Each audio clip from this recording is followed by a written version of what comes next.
Hi friends, అందరు బాగురా. అందరు బాగుండాలి ఫ్రెండ్స్, అందట్లో నేను ఉండాలి. నాకు ఎంకరేజ్ చేయాలి.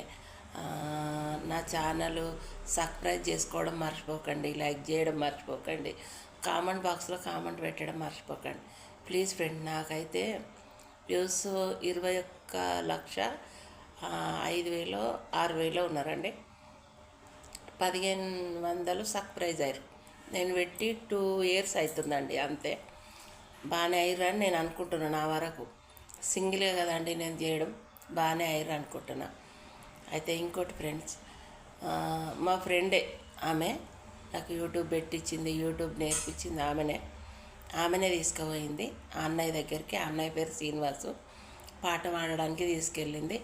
అక్కడైతే నా టోన్స్, నా పాట బాగుందనేసి వాళ్ళు అన్నారు. పాడమ్మా వచ్చి అని అన్నారు.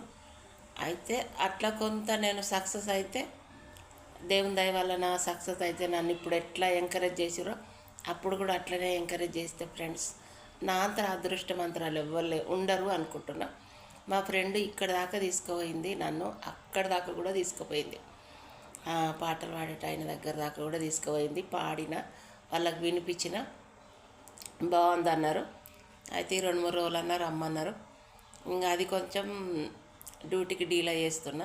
ఒకవేళ సక్సెస్ అయితే మీ అందరు ఇప్పుడు నన్ను ఎట్లా ఆదరించారో అప్పుడు కూడా అట్లనే ఆదరిస్తారని నేను కోరుకుంటున్నా ఫ్రెండ్స్. మీ అందరికి ధన్యవాదాలు.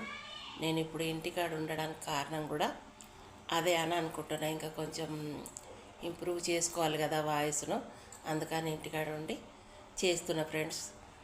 బాయ్ ఫ్రెండ్స్ అందరికీ. నన్ను అయితే మర్చిపోవద్దు, అందరు గుర్తుపెట్టుకోరు. నేను పాట పాడి మీ ముందుకు వస్తాను, నేను ఖచ్చితంగా వస్తా ఫ్రెండ్స్ మీ ముందుకు.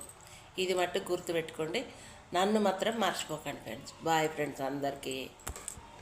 ఇప్పుడైతే చపాతీ తింటున్నా ఫ్రెండ్స్. ఇక చపాతీ వేసుకున్నా, చపాతీ తింటున్నా. ఇంటికాడ ఉంటే ఎంత హ్యాపీయో.